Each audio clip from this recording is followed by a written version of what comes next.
இந்தியாவின் மிகப்பெரிய விமான சேவை நிறுவனமான இண்டிகோவில் ஏற்பட்ட திடீர் செயல்பாட்டு கோளாறுகளினால் 1200க்கும் அதிகமான விமானங்கள் ரத்து செய்யப்பட்டு பெரும் குழப்பத்தை ஏற்படுத்தின. பயணிகள் தாங்கள் விமானத்திற்காக நீண்ட நேரம் காத்திருந்ததோடு மட்டுமல்லாமல் சரியான தகவல்களையும் பெற முடியாமல் தவித்துக் கொண்டிருந்ததாக சமூக வலைதள பக்கங்களில் பகிர்ந்து தங்களின் அதிருப்தியை வெளிப்படுத்தியிருந்தனர்.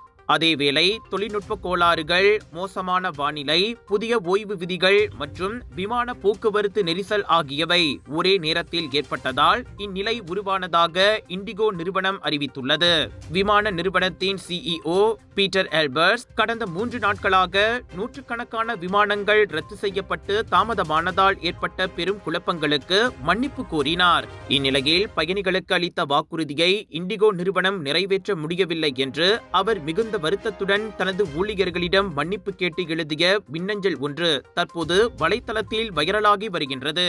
பணியாளர்கள் பற்றாக்குறை, செயல்பாட்டு கோளாறுகள் மற்றும் விமான நிலைய கட்டுப்பாடுகள் போன்ற பிரச்சனைகள் 1232 விமானங்கள் ரத்து செய்யப்படுவதற்கு முக்கிய காரணமாகின. மேலும் அடுத்த 48 மணி நேரத்தில் செயல்பாடுகள் சீர் செய்யப்படும் என்றும் உறுதியளிக்கப்பட்டது.